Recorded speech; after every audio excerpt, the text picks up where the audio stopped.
Is the Jordan 1 Take 4 worth the $100 retail price? I'm thinking yes. Let's check it out.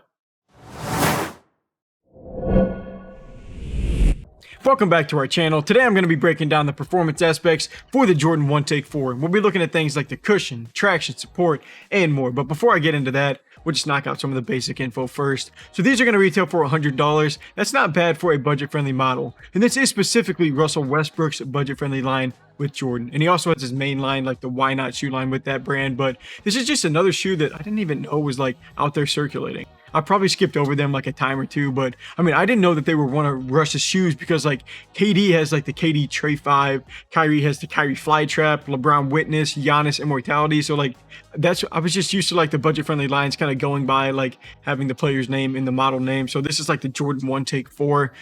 Long story short, before this story becomes too long, I just didn't know that this was Russ's shoe.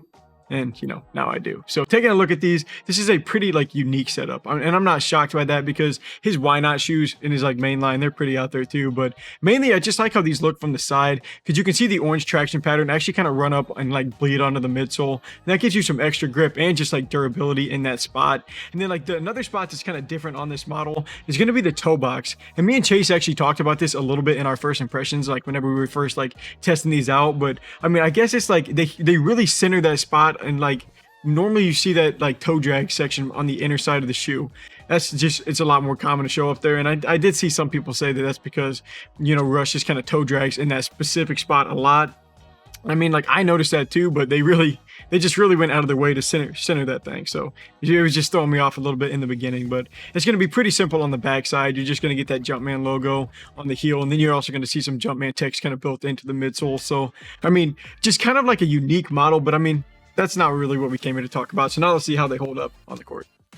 So now checking out more of the materials and the performance side, and starting off with the cushioning, the Jordan 1 Take 4 gets a top-loaded Zoom Air unit in the forefoot that is meant to bring the responsive sensation closer to your foot. And that's like kind of the cushioning that's involved. And honestly, that Zoom Air unit is worth noting just because a lot of budget-friendly models like don't even get to that like Air Zoom, Air Strobel, Air Max like cushioning tech. Like you don't really see that used in cheaper models. And like I said in the intro, like, I mean, I didn't play in the 1s, the 2s, or the 3s. So this fourth model is like the first one that I tested out. So I don't really know how those previous ones like felt or played, but honestly I've been pretty impressed with the Jordan 1 Take 4 so far. I will say that like you should expect more of a balanced feel from these. That top loaded unit doesn't really give you a ton of bounce or anything like that, but these aren't going to be stiff either. Like the top layer is really nice, gives you a nice and cushioned feel, and the foam just feels like it morphs around your foot. But the upper material itself isn't going to be overly padded, but the sock liner is like super plush and it's going to add to the comfort. But using our durometer to check out the midsole, these were reading at a 40, and that's pretty much, you know, right on the average.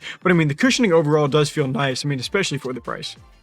So now getting into more of the materials and the support side, we'll check out the upper first, and that's going to be made out of this synthetic leather along with some like ripstop and some mesh. Nike even calls this like an airy yet durable upper that works to keep you locked in with this asymmetrical design. And I'm actually going to talk about that a little bit more here in just a second. But one of the main things I noticed with this 1 Take model though is just how light they feel. Like the upper is pretty thin and they just like didn't feel heavy initially, and the scale definitely backs that up with the size 10.5 only weighing 358 grams. And that actually would have made my top 5 lightest shoes of the year list if I got to check them out a little bit sooner. But like that is crazy light, and anything in that like sub 400 gram range is when you definitely want to take a closer look at just like, you know, the support side of things. And these do get some help. So like you're going to get a really nice heel counter in the back, but the main support is going to come from like the orange straps that are kind of like staggered and set up in that lacing system. I think Jordan calls them like lock loops, but I mean, they're just like tightening those laces really feels like it allows you to just like feel the shoe just wrap over your foot. And like without that piece, I'm not really sure how these would hold up, because